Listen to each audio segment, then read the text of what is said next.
राम राम, सत श्री अकाल, आदाब, नमस्कार दोस्तों। स्वागत है आपका अपने YouTube channel history by Vinod Kashyap के अंदर। दोस्तों, इससे पहले के वीडियो के अंदर हम राणा सांगा के बारे में जानकारी ले रहे थे। हमने राणा सांगा के दो पार्टों को पढ़ लिया है। पार्ट फर्स्ट में हमने राणा सांगा के मेवाड़ और गुजरात के साथ होने वाले संघर्षों के बारे में पढ़ा और उसके बाद हमने राणा सांगा का मालवा के साथ या मांडू के सुल्तान के साथ होने वाले संघर्ष के बारे में पढ़ा। साथ ही साथ हमने राणा सांगा के उपनामों के बारे में जिक्र किया और किस तरह राणा सांगा ने अपने साम्राज्य को गद्दी पर बैठने के बाद सुरक्षित किया। यह सब जानकारी लेने के बाद हमने सेकंड पार्ट के अंदर महाराणा सांगा और इब्राहिम लोदी के द्वारा उनके मध्य होने वाले युद्धों के बारे में चर्चा की। साथ ही साथ हमने ये भी चर्चा की कि किस तरह बाबर ने पानीपत के युद्ध के अंदर इब्राहिम लोदी को हरा दिया और उसके बाद वो अपनी सैनिक गतिविधियों के आधार पर अपनी सैन्य तैयारी करने लगा। किसको हराने के लिए? राजपूतों के सबसे शक्तिशाली शासक किसको? महाराणा सांगा को हराने के लिए। दूसरी तरफ राणा सांगा भी जो है वो भी अपनी सैन्य शक्ति का क्या कर रहे हैं? पूर्ण रूप से सदुपयोग कर रहे हैं और अपने आप को वो क्या कर रहे हैं? सुरक्षित बनाने में लगे हुए हैं। इन्हीं दोनों के बीच हमने ये भी जिक्र किया कि किस तरह उन दोनों के मध्य एक संधि वार्ता हुई, जो संधि वार्ता हमें दो क्या है साक्ष्यों से प्राप्त होती है। एक मेवाड़ के पुरोहित की डायरी से हमें इसके बारे में पता लगता है। एक राणा सांगा के जो विरोधी बाबर जो था, बाबर ने एक पुस्तक लिखी थी तुर्की भाषा में, बाबरनामा, हमें उससे जानकारी मिलती है। और हमने पढ़ा कि इन दोनों के मध्य उस पत्र व्यवहार की मध्यस्थता जो थी वो किसके द्वारा की गई? सलदी तंवर के द्वारा की गई। तो दोस्तों, फिर उसके बाद हमने ये पढ़ा कि राणा सांगा के सैनिक जो थे वो बयाना के अंदर बाबर के सैनिकों का, बाबर के बहनोई मेहंदी ख्वाजा को उन्होंने बुरी तरह क्या कर दिया? परास्त कर दिया। उसके बाद ठीक है ना, बाबर जो है वो अपनी सैन्य गतिविधियां करने से पहले अपने सेना का मनोबल बढ़ाना चाहता था, ठीक है ना। और इधर राणा सांगा जो है वो एक बार अपने आप में इस जीत को खुश होकर, इस जीत से खुश होकर, बयाना के युद्ध की जीत से खुश होकर वो एक बार बिल्कुल शांत बैठे थे। तो दोस्तों, इसी क्रम में हमें आगे पढ़ना है कि किस तरह इन दोनों की तैयारियां होती हैं और किस तरह ये दोनों जो है वो अपने युद्ध की क्या कर रहे हैं? तैयारियां कर रहे हैं। और ये युद्ध जो भविष्य के अंदर, ठीक है ना, खानवा के युद्ध से, सॉरी दोस्तों, इतिहास के अंदर खानवा के युद्ध के नाम से जाना गया। और उस वक्त भी ये युद्ध जो था दोनों पक्षों के लिए बड़ा ही इंपॉर्टेंट है साबित हुआ था। तो चलिए दोस्तों, हम इस वीडियो को शुरू करते हैं। लेकिन शुरू करने से पहले मेरी आप सभी लोगों से एक छोटी सी अपील कि जिन बच्चों ने मेरे चैनल को सब्सक्राइब नहीं किया है, जो अभी मेरे चैनल से नए जुड़े हैं, वो मेरे चैनल को सब्सक्राइब कर लें ताकि मेरे आने वाले न्यू वीडियोस के नोटिफिकेशन जो है वो आपको मिलते रहें। साथ ही साथ दोस्तों, मैं आपको ये भी बता दूं कि मैं पीटीआई एग्जाम के अंदर आने वाले मनोविज्ञान के जो कुछ टॉपिक हैं, उन टॉपिकों को भी मैं आपको ट्रिक के माध्यम से करवाऊंगा।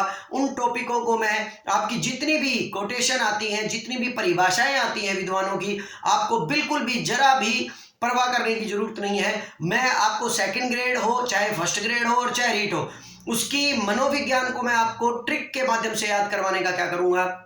बिल्कुल मैं ना वीडियो डालने वाला हूं। तो इस चैनल से जुड़ जाइए दोस्तों, देर न कीजिए। और जैसे जैसे मैं वीडियो अपलोड करता हूं, आप अपना प्यार, अपना दुलार जो है वो लाइक्स और कमेंट्स के माध्यम से मुझे देते रहिए। तो चलिए दोस्तों, बेल आइकन को आप दबा दीजिए और साथ ही साथ इस वीडियो को अब आगे मैं क्या करता हूं? शुरू करता हूं। जिस वीडियो में हम आज पढ़ने वाले हैं महाराणा सांगा के बारे में। और महाराणा सांगा का संघर्ष जो है वो किसके साथ होने वाला है? बाबर के साथ होने वाला है। तो इस बाबर और महाराणा सांगा के आपसी संघर्ष को हम पढ़ने वाले हैं, जिसको आप किसके नाम से जानते हैं?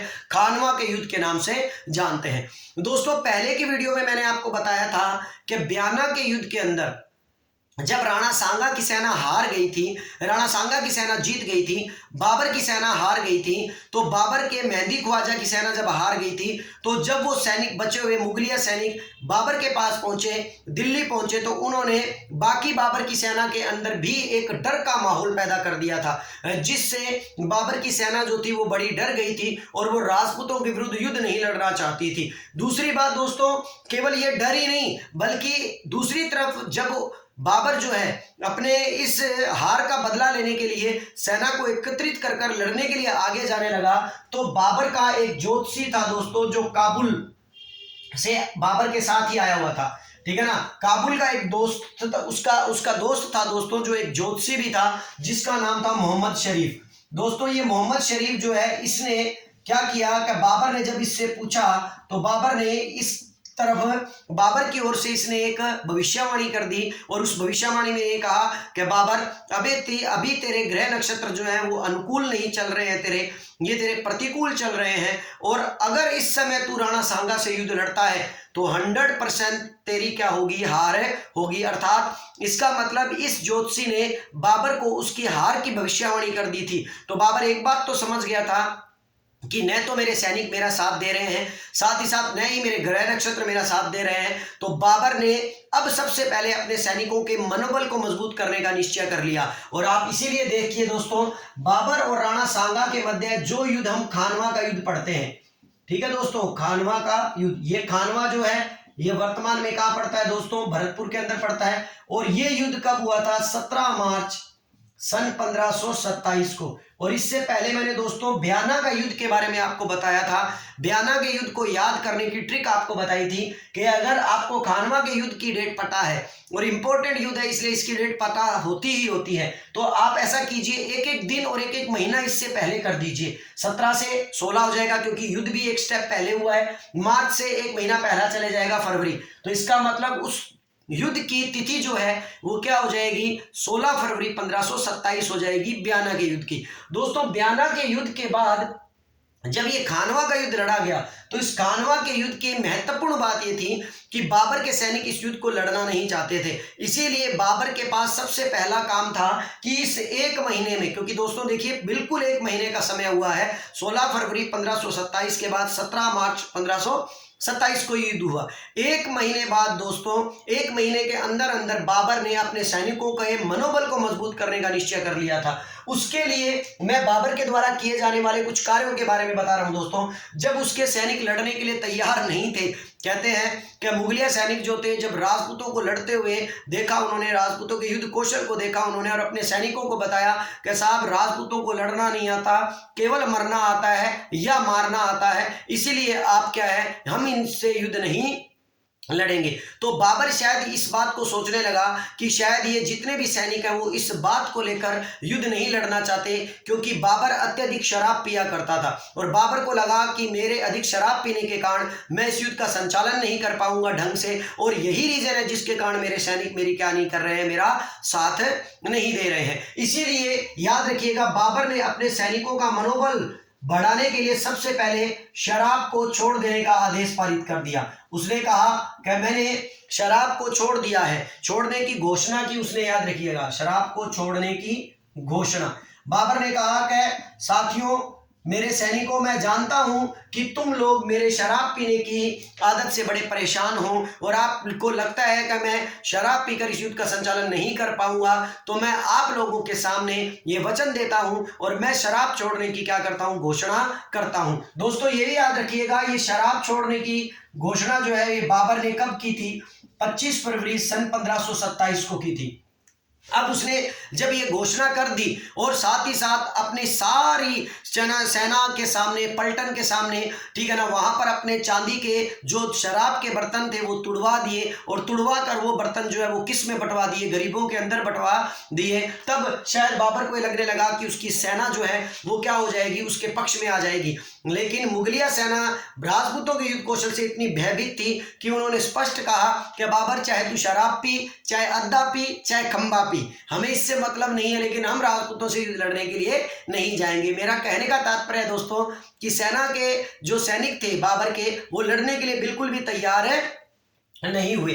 फिर कुछ दिन बीतने के बाद बाबर ने फिर सेना को परेड मैदान में इकट्ठा किया। परेड मैदान में इकट्ठा किया तो सैनिक एक दूसरे से बात करने लगे कि यार ये मरवा के रहेगा हमें, ठीक है ना, और ये राजपूतों के विरुद्ध युद्ध लड़वा के रहेगा, और राजपूत हमें क्या है कि बुरी तरह क्या कर देंगे, पराजित कर कर हमें मारेंगे। लेकिन यहाँ पर बाबर ने अपने सैनिकों का दोबारा हौसला बढ़ाने के लिए क्या कहा, उसने कहा कि मैं मुगलिया व्यापारियों से एक कर लेता हूं, जिस कर का नाम है तमगा कर, ठीक है ना, मैं इन मुगलिया व्यापारियों को ये तमगा कर क्या करूंगा, माफ कर दूंगा, और साथ ही साथ इस युद्ध को जीतने के बाद मैं मेरे प्रत्येक सैनिक को एक एक चांदी का सिक्का दूंगा। ये बात भी बाबर ने क्या कही, अपने सैनिकों के सामने कही। तो उनके सैनिकों ने कहा कि हमारे भले तमगा कर समाप्त कर ना कर, हमें कोई लेना देना नहीं है, क्योंकि हम व्यापारी नहीं है, ठीक है।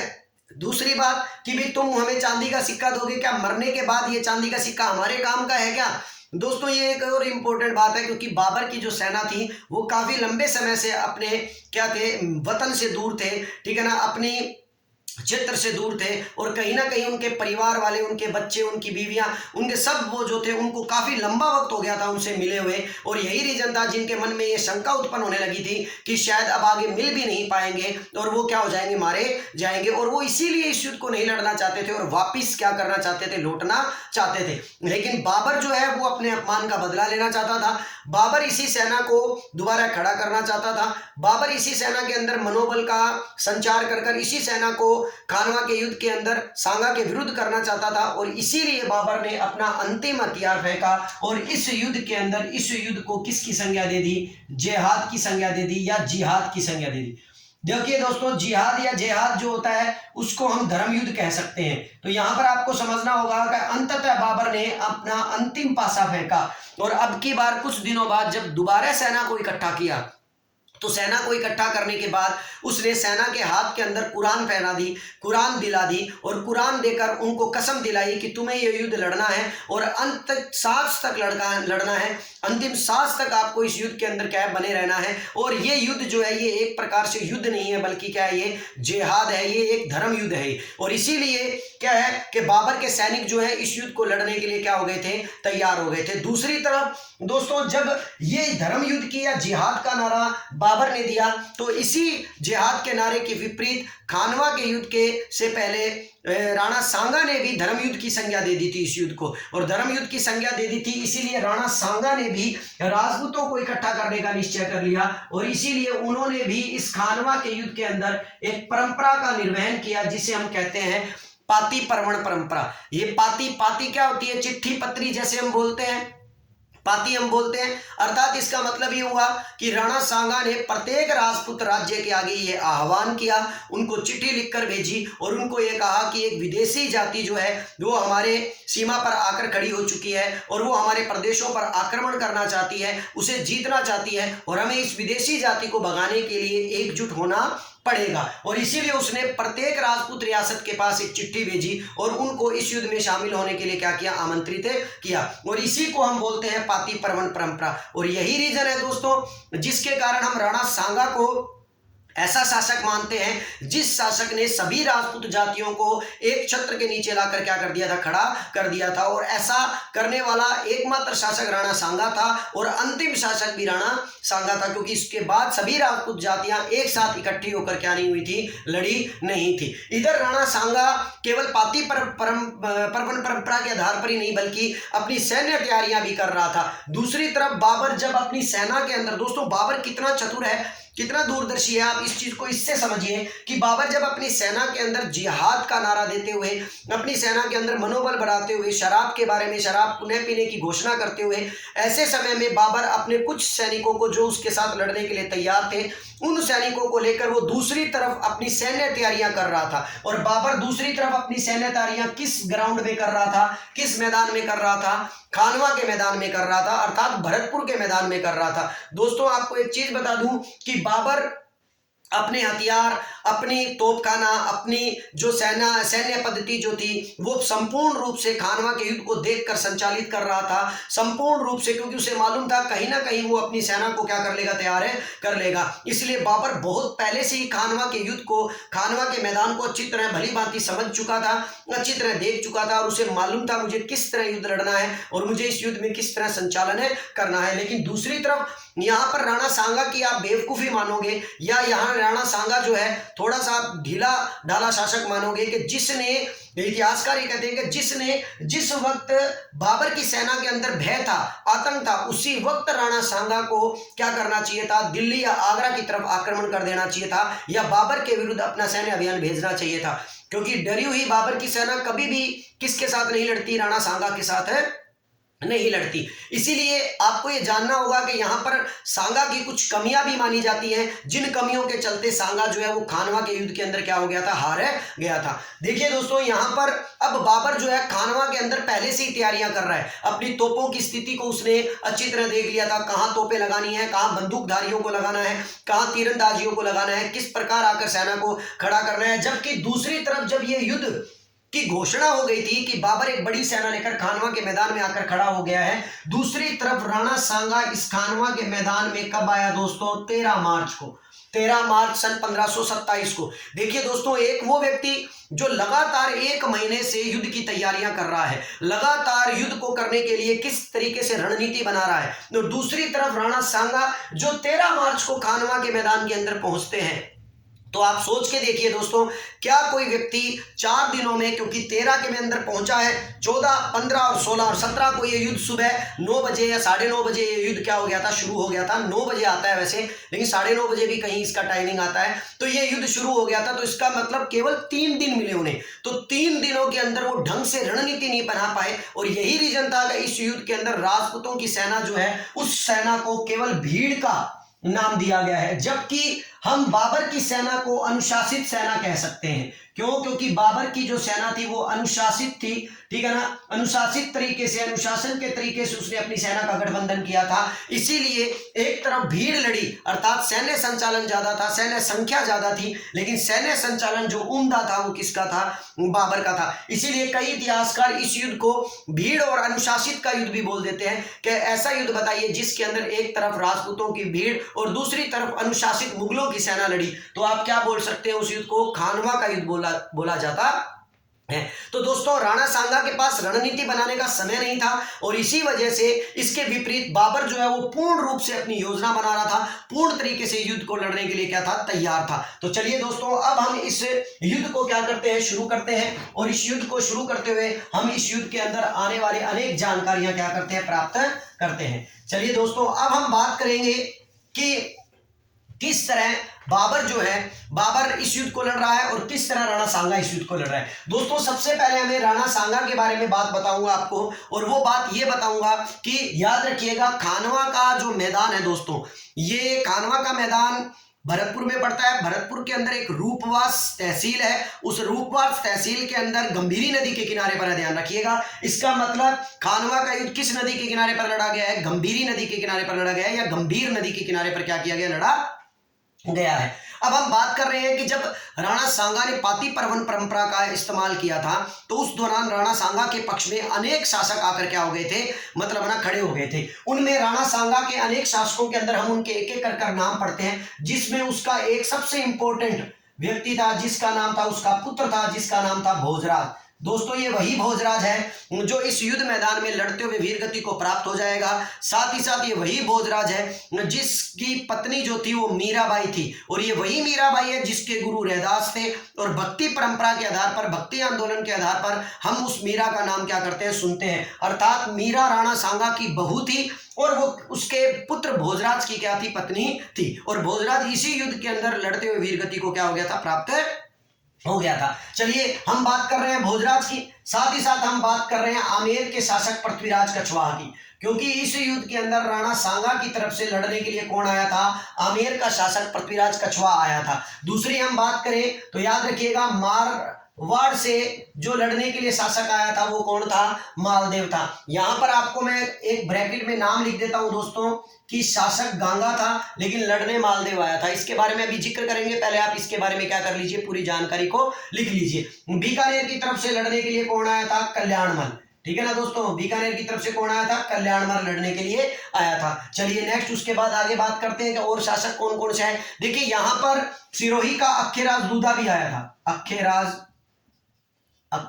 दूधा, ठीक है ना। यहां पर दोस्तों आपको यह भी समझना होगा कि वो करमचंद पंवार जो कि राणा सांगा का ससुर भी था, और जिसने उसके शुरुआती दिनों में उसकी मदद की थी, वो भी लड़ने के लिए आया था। और भरतपुर के जगनेर कस्बे से, जगनेर क्षेत्र से ही क्या था, एक व्यक्ति था जिसका नाम था अशोक परमार, वो भी राणा सांगा की तरफ से क्या था, लड़ने के लिए आया था। उसके बाद चंदेरी का मैदरी राय, जिस चंदेरी के मैदरी राय को राणा सांगा ने ही उसको जागीर दी थी, वो भी आया था। इडर का भारमल आया था, ईडर राज्य के हस्तक्षेप के अंदर याद कीजिए उसने हस्तक्षेप किया था, तो भारमल की जगह पर रायमल को बिठाया गया था। लेकिन बाद में भारमल गद्दी पर आकर बैठा तो भारमल ने सहयोग दिया किसका, राणा सांगा का। ईडर के अंदर आया और उसके बाद चंदेरी का कौन आया, चंदेरी का मेदिनी राय आया। और यही रीजन है दोस्तों कि मैं यहाँ पर चंदेरी का मेदिनी राय लिख रहा हूँ, गागरोन का नहीं लिख रहा, क्योंकि याद हो तो आपको मैंने बताया था कि इसी मेदिनी राय के पास गागरोन के अंदर राणा सांगा ने जो सेना भेजी थी उस सेना को राणा सांगा ने वापस बुलवा लिया था और चंदेरी के अंदर मेदिनी राय को क्या कर दिया था, नियुक्त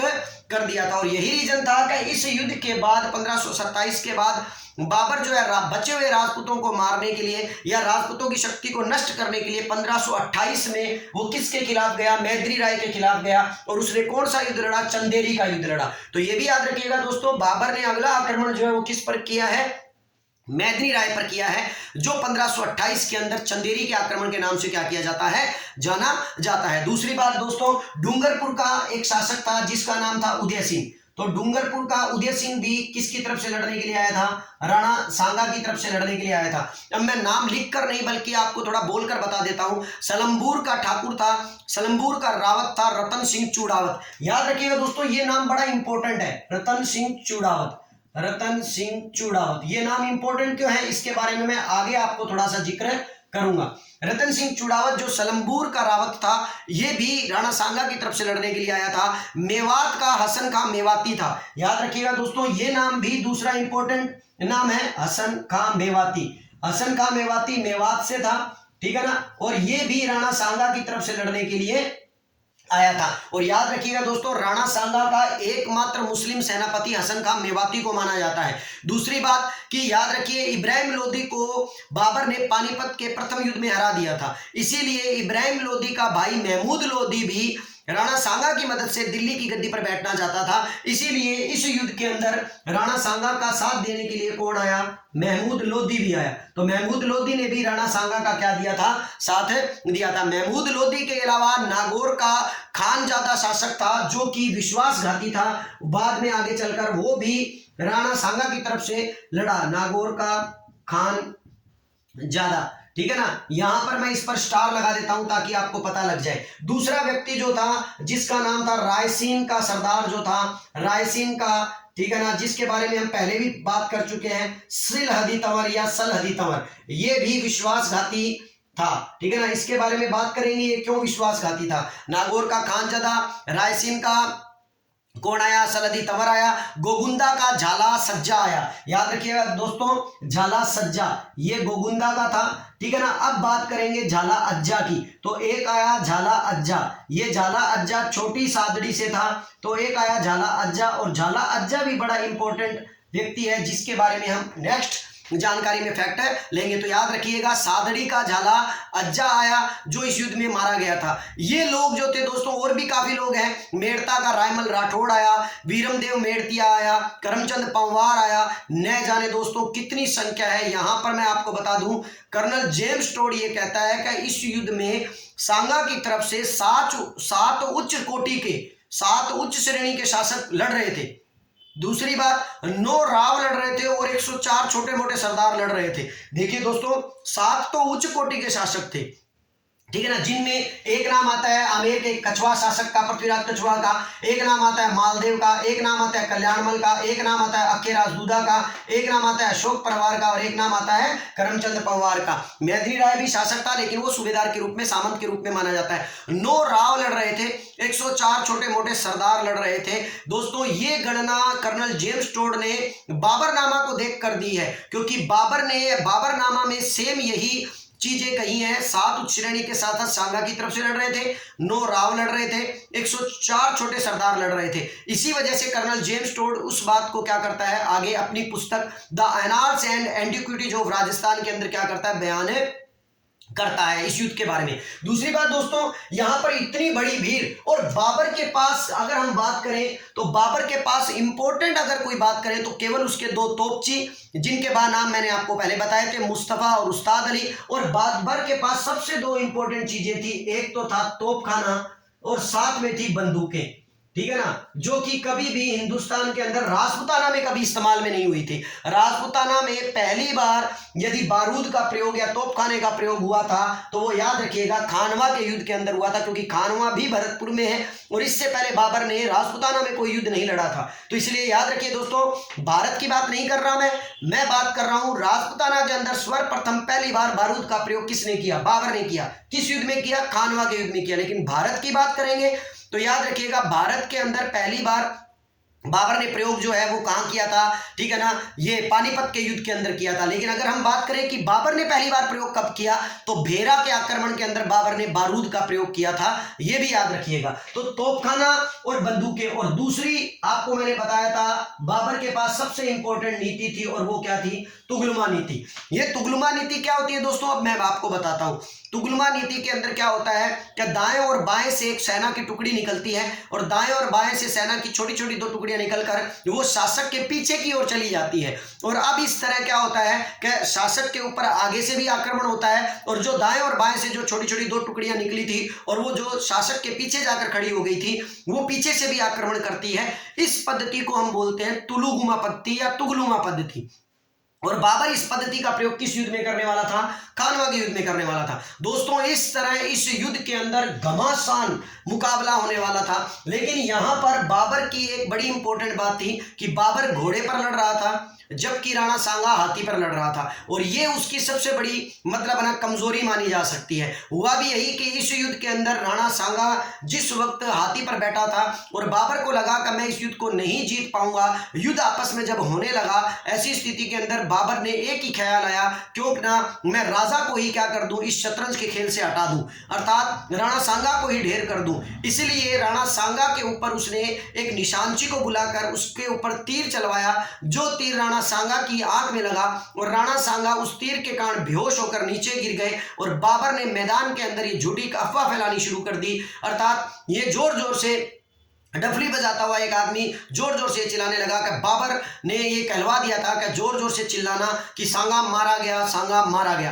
कहते हैं दोस्तों यहां से सारे राजपूत सरदारों ने जब हाथी पर देखा, उस हाथी पर जिस हाथी पर राणा सांगा बैठा था उस हाथी पर जबकि राणा सांगा अब नहीं बैठा था क्योंकि उसके तीर लगने के कारण वो नीचे गिर गया था, तो उन्हें लगा कि शायद वास्तविक रूप में राणा सांगा मारा गया होगा और इसीलिए सभी राजपूत सरदारों की सेना में क्या हो गई? भगदड़ मच गई। दूसरी बात दोस्तों, मैंने कहा था ये युद्ध एक भीड़ और अनुशासित सेना के मध्य हुआ था। भीड़ इसलिए थी दोस्तों क्योंकि हर आदमी अपने अपने तरीके से क्या कर रहा है, उसको युद्ध लड़ने के लिए युद्ध क्या कर रहा है, युद्ध कर रहा है और हर आदमी अपनी टुकड़ी का संचालन कर रहा है। और यही रीजन था कि बाद में हर आदमी अपनी अपनी टुकड़ी को लेकर क्या हो गया था, इस युद्ध मैदान से निकल गया था। लेकिन आपको समझना यहां पर यह है कि इस युद्ध में राणा सांगा की आंख में तीर लगा होने के कारण वो बेहोश हो गया था। तो राणा सांगा को इस युद्ध मैदान से निकालने वाला व्यक्ति कौन था? अक्खे राजदूदा। ये भी याद रखिएगा दोस्तों कि इस युद्ध मैदान से राणा सांगा को निकालने वाला व्यक्ति कौन था?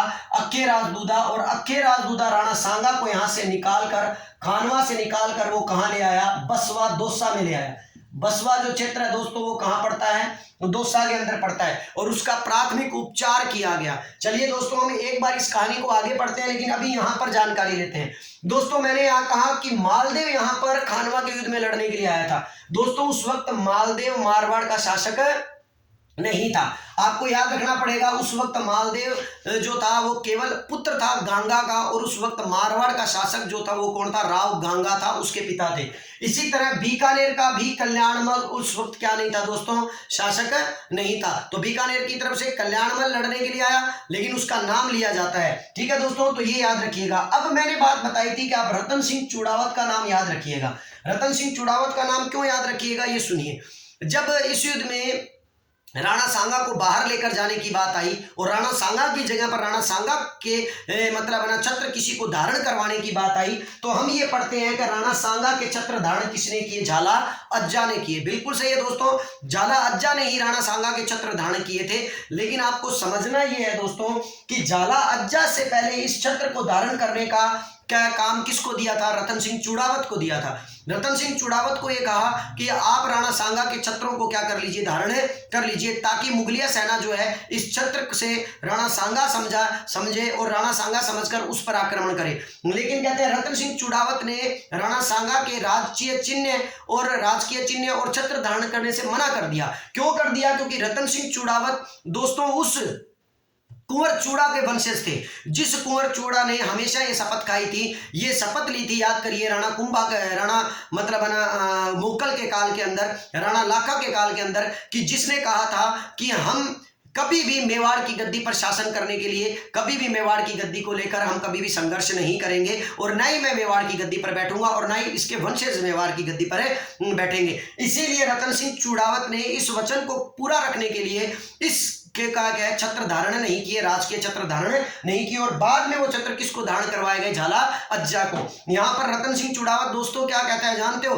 रतन सिंह चुड़ावत ये कहता है क्या मैं मेरे पूर्वजों के वचन को पूरा करूंगा और उस वचन की लाज रखते हुए मैं इन छत्रों को धारण नहीं करूंगा, परंतु मैं ये कसम खाता हूं कि जिस व्यक्ति ने भी इस छत्र को धारण कर लिया, मैं मरते दम तक, मेरे मरने से पहले उस पर किसी भी प्रकार की आंच नहीं आने दूंगा। और कहते हैं कि रतन सिंह चुड़ावत ने इस युद्ध को राणा सांगा के जाने के बाद भी संचालित रखा, लेकिन अंततः लास्ट के अंदर झाला अज्जा और रतन सिंह चुड़ावत जो है वो वीर गति को क्या हो गए? प्राप्त हो गए। दोस्तों इस युद्ध के अंदर बाबर के लिए कहा जाता है कि बाबर ने इस युद्ध को जीतने के बाद मरे हुए राजपूतों के सर काटे और सर काटकर एक बहुत बड़ी मीनार बना दी, और मीनार बनाकर उसने उसी वक्त किसकी उपाधि धारण की? गाजी की। तो याद रखिए दोस्तों, बाबर ने गाजी की उपाधि जो है वो किस युद्ध के बाद धारण की थी? खानवा के युद्ध के बाद धारण की थी। अब यहां से कहानी शुरू होती है दोस्तों आगे की। मैं थोड़ा टाइमिंग देख लेता हूं दोस्तों कि कितना है। अभी तो चलो 31 मिनट ही हुए हैं, फिर इसका मतलब ये है कि ये वीडियो बड़ा आसानी से इस थर्ड पार्ट में कंप्लीट हो जाएगा। तो दोस्तों आशा करता हूं आपको ये जानकारी बड़ी अच्छी लग रही होगी, और इसके तहत मैं अभी वीडियो के साथ बने रहिए, अभी बहुत रोचक जानकारियां आनी बाकी है, और इसी तरह मैं वीडियो डालता रहूंगा, और वीडियो को आप देखते रहिए और अपनी तैयारी को सुदृढ़ कर लीजिए। मैं दोस्तों आपसे वादा करता हूं कि कितना भी टफ पेपर बन जाए, लेकिन अपने द्वारा किए गए किसी भी जानकारी से बाहर ही है ना क्वेश्चन का पेपर नहीं आएगा, क्वेश्चन नहीं आएगा, ये मेरा आपसे वादा रहा दोस्तों। आप इस बात को देख लीजिएगा कि कहीं ना कहीं पेपर में हमारे सभी वीडियो से लगभग सारे क्वेश्चन क्या हो जाएंगे? कंप्लीट हो जाएंगे, ये मेरा आपसे वादा रहा। तो चलिए दोस्तों हम आगे की बात करते हैं, जिक्र करते हैं, वीडियो को आगे बढ़ाते हैं, इसी तरह इंटरेस्टिंग रोचक मोड पर लेकर आते हैं।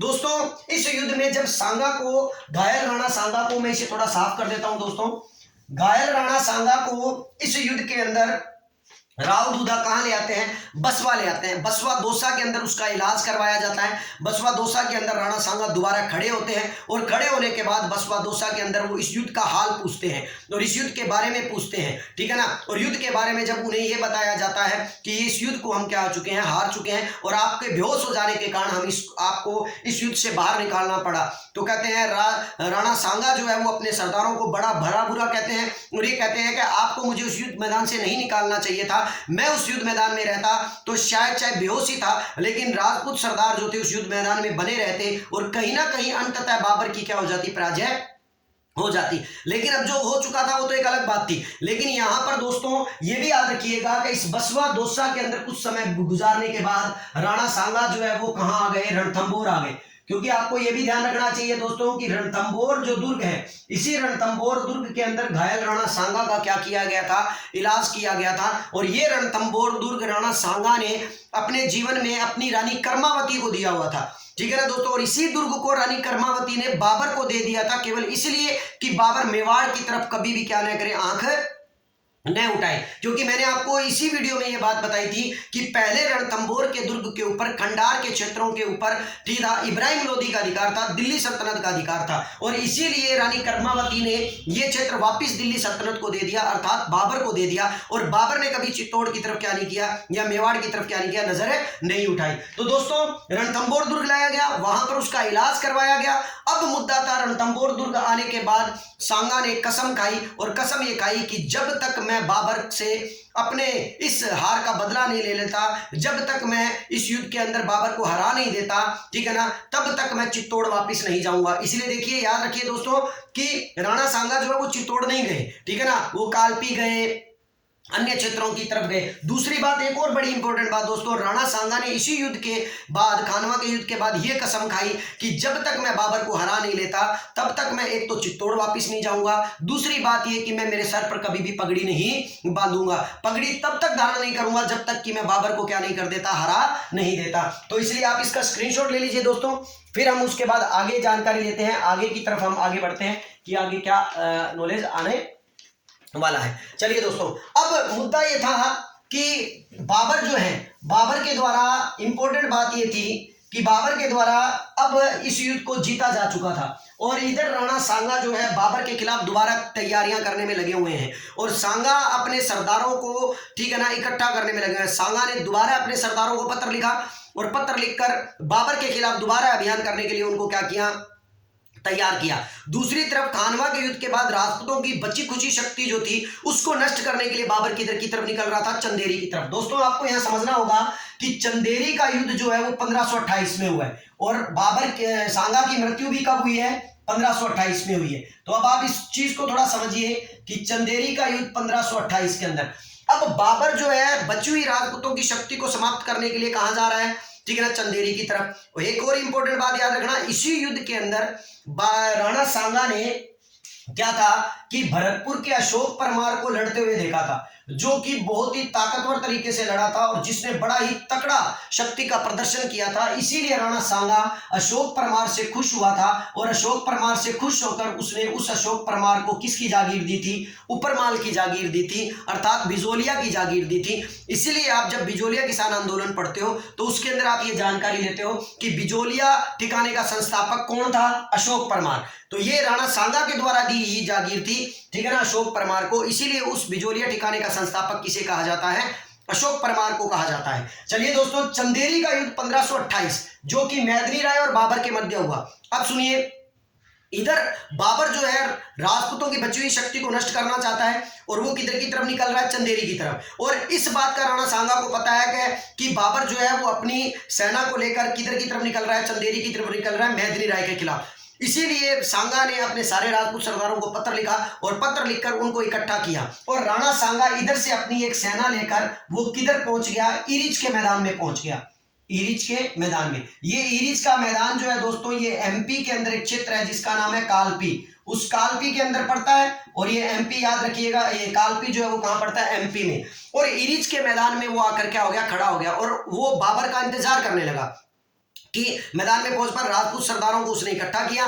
राजपूत सरदारों को इकट्ठा कर उनसे मीटिंग बिठाई, मीटिंग बिठाकर वहां पर अशोक परमार और अन्य केराजूदा और अन्य लोग जो थे उनसे बातचीत की और उनको कहा कि हमें बाबर के खिलाफ दोबारा लड़ाई लड़नी चाहिए। लेकिन अब राजपूतों का एक गुट जो था वो बड़ा ही क्या था, सांगा से नाराज था और वो नहीं चाहता था कि वो बाबर से लड़े। क्यों? क्योंकि उनको ये मालूम था कि बाबर के पास तोपखाना और बंदूकें हैं जिसका वो मुकाबला नहीं कर पाएंगे। लेकिन राणा सांगा ये बात जानता था कि तोपखाने और बंदूकें ज्यादा लंबे समय तक नहीं टिक पाएंगे। यदि एकत्रित होकर, संगठित होकर अगर हमें युद्ध किया जाए तो कहीं ना कहीं बाबर को वो हरा सकते हैं। दोस्तों इसीलिए एरिच के मैदान में कालपी के अंदर, एमपी के अंदर क्या था, सांगा पहुंच गया था और वहां पर राजपूत सरदारों से जब उनकी मीटिंग हुई और उन मीटिंग में कुछ राजपूत सरदार जो है वो सांगा से बिल्कुल नाराज थे, उसके पक्ष में नहीं लड़ना चाहते थे और कुछ केवल राजपूत जो है वो उसके पक्ष में थे। तो इसीलिए कहते हैं कि इसी कालपी के अंदर जो नाराज राजपूत थे उन्हीं राजपूतों ने 30 जनवरी सन 1528 को कालपी के अंदर ही राणा सांगा को क्या दे दिया, जहर दे दिया। राणा सांगा की तबीयत जो है वो काफी बिगड़ गई कालपी में, ठीक है ना। वो इरिच के मैदान में था दोस्तों, जो मैं बात आपको बताना चाह रहा हूं वो याद रखिएगा। वो इरिच के मैदान में था उस वक्त और इरिच के मैदान के अंदर ही उसको जहर दे दिया गया जिसके कारण उसकी तबीयत काफी बिगड़ गई। और कहते हैं जो उसके पक्ष के सरदार थे, जो उसके साथ के राजपूत थे, वो तुरंत उसी वक्त राणा सांगा को, ठीक है ना, बचाने के लिए कहां लेकर आए, कालपी में लेकर आए, ठीक है ना। एरिच के मैदान से वो कहां ले आए, कालपी में ले आए। लेकिन कहते हैं कि जहर ने अपना काम कर दिया था और इस तरह कालपी में आते आते राणा सांगा की 30 जनवरी सन 1528 को क्या हो गई थी, मृत्यु हो गई थी। तो दोस्तों इस तरह दूसरी तरफ बाबर ने चंदेरी पर आक्रमण कर दिया और 1528 के अंदर उसने मैदिनी राय को भी बुरी तरह क्या कर दिया, परास्त कर दिया। अर्थात राजपूतों की बची खुची शक्ति को भी उसने क्या कर दिया था, चंदेरी के युद्ध के बाद समाप्त कर दिया था। चलिए दोस्तों, ये था बाबर के द्वारा किया गया अभियान और राणा सांगा के द्वारा किया गया कार्य। और यहां पर राणा सांगा जो है वो क्या हो जाते हैं, 30 जनवरी 1528 को कालपी में मृत्यु हो जाती है। अब राणा सांगा के शरीर को दोस्तों, यहां पर आपको समझने वाली बात है, राणा सांगा के मृत शरीर को कालपी से लाया जाता है और कालपी से लाकर, याद रखिएगा, सबसे पहले कालपी से लाया जाता है और कालपी से लाकर मांडलगढ़ के अंदर लाया गया है। कहा गया दोस्तों, मांडलगढ़। और मांडलगढ़ कहां पड़ता है दोस्तों, भीलवाड़ा में। ठीक है ना, कालपी से मांडलगढ़ के अंदर लेकर आया जाता है, भीलवाड़ा के अंदर, क्योंकि आपको मैंने बताया था कि सांगा ने कसम खाई थी कि मैं चित्तौड़ नहीं जाऊंगा। ठीक है ना, इसीलिए उन्हें उनका अंतिम संस्कार या दाह संस्कार जो है मेवाड़ में नहीं किया गया, चित्तौड़ में नहीं किया गया, याद रखिएगा। ठीक है ना, मांडलगढ़ भीलवाड़ा लाया जाता है और मांडलगढ़ भीलवाड़ा के अंदर क्या किया जाता है, उनका अंतिम संस्कार कर दिया जाता है। दोस्तों, ये बात जो है वो हमें किससे प्राप्त होती है, अमर काव्य वंशावली से प्राप्त होती है। और अमर काव्य वंशावली जो है वो राज सिंह के काल के अंदर किसके द्वारा लिखी गई थी, रणछोड़ भट्ट तैलंग के द्वारा लिखी गई थी। रणछोड़ भट्ट जो है ये राज सिंह के काल का कवि है और इसी ने सर्वाधिक जानकारी राज सिंह की किस किताब के अंदर दी है या किसके अंदर दी है, अमर काव्य वंशावली के अंदर दी है। अब देखिए दोस्तों, मांडलगढ़ भीलवाड़ा के अंदर राणा सांगा का क्या हुआ, अंतिम संस्कार हुआ। इसीलिए मांडलगढ़ के अंदर राणा सांगा की क्या बना दी गई थी, छतरी बना दी गई थी। अब आपको समझना क्या है दोस्तों, अगर राजस्थान के मैप के आधार पर आप जानकारी लो, ठीक है ना दोस्तों, तो राजस्थान के मैप के आधार पर यदि आप जानकारी लेते हो तो मैं आपको थोड़ा सा बता देता हूं दोस्तों कि जैसे मान लीजिए ये राजस्थान है और ये क्या है, धौलपुर है। यहां पर दोस्तों आपको याद रखना होगा कि यहां पर वो क्षेत्र पड़ता है कालपी का, एमपी के अंदर। और इसीलिए इस क्षेत्र से जब इसको लाया गया तो यहां पर सबसे पहले एक रात राणा सांगा के देह शरीर को कहां रखा गया था, दौसा में रखा गया था, बसवा में रखा गया था, याद रखिएगा दोस्तों। और फिर बसवा दौसा से यहां पर कहां लाया गया था, भीलवाड़ा लेकर आया गया था। तो इसलिए इस चीज को थोड़ा ध्यान दे लीजिएगा दोस्तों, शायद नीचे से कट रहा होगा, मैं देख लेता हूं। हाँ जी, बिल्कुल कट रहा है। चलिए मैं थोड़ा ऊपर बना देता हूं नक्शा और फिर उसको उस तरीके से समझा देता हूं दोस्तों। जैसे मान लीजिए ये आपके पास राजस्थान का एक क्या है, मैप सा है, जो थोड़ा सा मैं बनाने की क्या कर रहा हूं, कोशिश कर रहा हूं। ठीक है ना, ये लीजिए, जैसे मान लीजिए ये राजस्थान का क्या है, एक मैप है। ठीक है ना,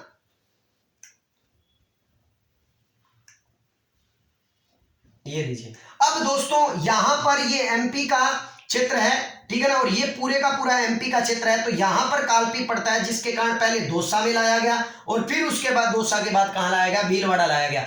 इसीलिए दोस्तों आपको समझना यह है कि छतरी तो कहां बनाई गई, भीलवाड़ा के अंदर, मांडलगढ़ के अंदर। लेकिन एक रात जब ये बसवा दौसा में रुके थे, इसीलिए याद रखिएगा महाराणा सांगा का जो चबूतरा है वो कहां बनाया गया, बसवा दौसा के अंदर बनाया गया। तो इसलिए याद रखिए महाराणा सांगा का चबूतरा तो बना हुआ है कहां दोस्तों, बसवा दौसा में। और मांडलगढ़ के अंदर उनकी क्या बनी हुई है, छतरी बनी हुई है। ये भी बता दूं दोस्तों कि ये जो छतरी बनी हुई है मांडलगढ़ भीलवाड़ा के अंदर, ये अशोक परमार ने इसका निर्माण करवाया था। अशोक परमार ये, ठीक है ना, इसने मांडलगढ़ भीलवाड़ा के अंदर राणा सांगा की इस छतरी का निर्माण करवाया था। और अगर हम बात करें चबूतरे की तो दोस्तों याद रखिएगा कि आमेर के शासक पृथ्वीराज कछवाहा ने क्या किया था, बसवा दौसा के अंदर क्या किया था, इस चबूतरे का निर्माण करवाया था पृथ्वीराज कछवाहा ने। पृथ्वीराज कछवाहा के काल के अंदर, पृथ्वीराज कछवाहा ने नहीं, पृथ्वीराज कछवाहा के काल के अंदर क्या था, उस चबूतरे का क्या हुआ था, निर्माण हुआ था। तो दोस्तों इस तरह राणा सांगा का अध्याय खत्म हुआ और बाबर ने अपने मतलब भारत के अंदर मुगलिया सल्तनत की नींव को और अधिक मजबूत कर दिया खानवा के युद्ध के बाद। तो दोस्तों आज हमारा ये टॉपिक भी क्लियर होता है। कहते हैं इसी युद्ध के लिए लेनपुल नामक एक इतिहासकार हैं, ठीक है ना, और लेनपुल इस युद्ध के लिए ऐसा कहते हैं कि खानवा के युद्ध ने हिंदुओं के एक महान संगठन को क्या कर दिया था, कुचल दिया था। ये वर्ड किसने कहे हैं, लेनपुल ने कहे हैं। देखिए दोस्तों बाबर भी इस खानवा के युद्ध का जिक्र बाबरनामा में करता है और बाबरनामा में करते हुए वो इस युद्ध को अपना काला धब्बा बताता है। मतलब खानवा के युद्ध की जीत को बाबर अपने जीवन का क्या बताता है, काला धब्बा बताता है। तो दोस्तों आज के क्रम में हमने ये सारी जानकारियां ले ली है और इस थर्ड पार्ट में हमने राणा सांगा के बारे में संपूर्ण जानकारी ले ली है। आशा करता हूं ये जानकारी आपको अच्छी लगी होगी और अच्छी लगी हो तो लाइक जरूर करिएगा और अपने मित्रों में इस चैनल को जरूर सब्सक्राइब कीजिए, करवाइए, साथ ही साथ उनसे लाइक करवाइए, उनको शेयर कीजिए दोस्तों, ताकि मेरे इस चैनल को क्या हो, मतलब है ना सभी लोग पसंद करने लगे और इन जानकारियों को उन तक भी पहुंचाइए। दोस्तों आज के लिए इतना काफी है और मिलते हैं उसके बाद अपने नेक्स्ट वीडियो के अंदर, और उस वीडियो में हम जानकारी लेंगे इसी प्रकार किसी सेकंड ग्रेड के किसी अन्य टॉपिक की या पीटीआई या फर्स्ट ग्रेड और इन सबसे जुड़े हुए कॉमन टॉपिक के बारे में क्या करेंगे, हम चर्चा करेंगे। आज के लिए इतना काफी है दोस्तों, नमस्कार, धन्यवाद।